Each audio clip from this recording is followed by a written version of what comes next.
om den franske revolution. I 1776 bliver de engelske kolonier i Amerika trætte af det engelske styre, så de skriver uafhængighedserklæringen.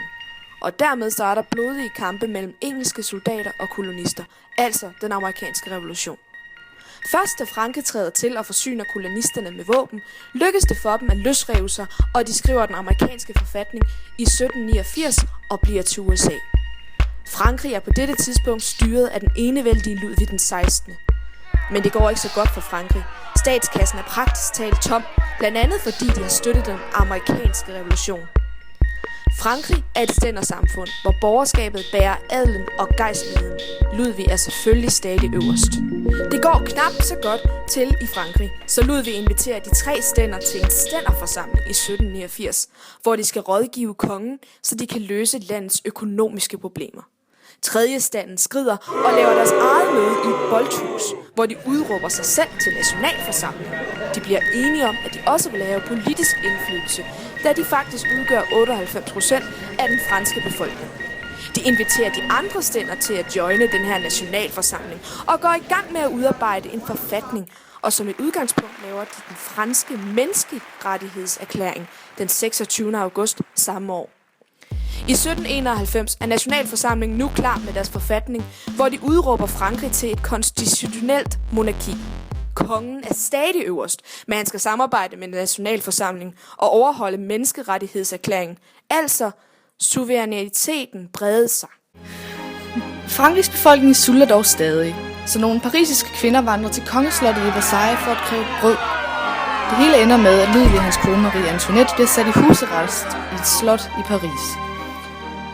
Det franske folk begynder at sætte spørgsmålstegn til kongens rolle, så de suspenderer ham.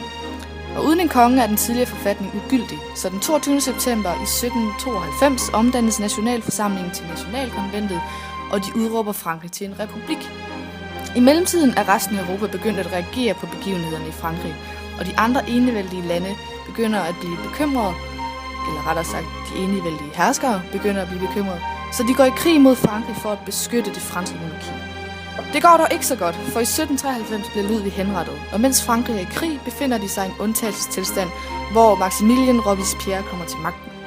Robespierre er en ubehagelig mand, der slår en masse mennesker ihjel med den begrundelse, at de er en trussel mod revolutionens mål. Blandt andet forfølger han kirken og præsterne. Frankrig er i krig, men også indadtil er der kaos. Der hersker oprør i det sydlige og vestlige Frankrig, hvor folk er utilfredse med Robespierre-metoder, eksempelvis hans forfølgelse af præsterne. Det fører til, at Robespierre bliver kuppet og halshugget i 1794. Her overtager direktoriet magten og laver igen en ny forfatning i 1795. De er dog ikke just populære, så i 1799 kuppes de af Napoleon og en gruppe af hans venner. Så dræber Napoleon sine kupvenner og indfører et militærisk diktatur i Frankrig. Sjovt nok er Napoleon meget populær, men det er fordi han har vundet en masse slag og derigennem opnået popularitet hos befolkningen. Men Napoleon slutter revolutionen, fordi han igen indfører et samfund, der bygger på orden og hierarki, modsat revolutionens mål.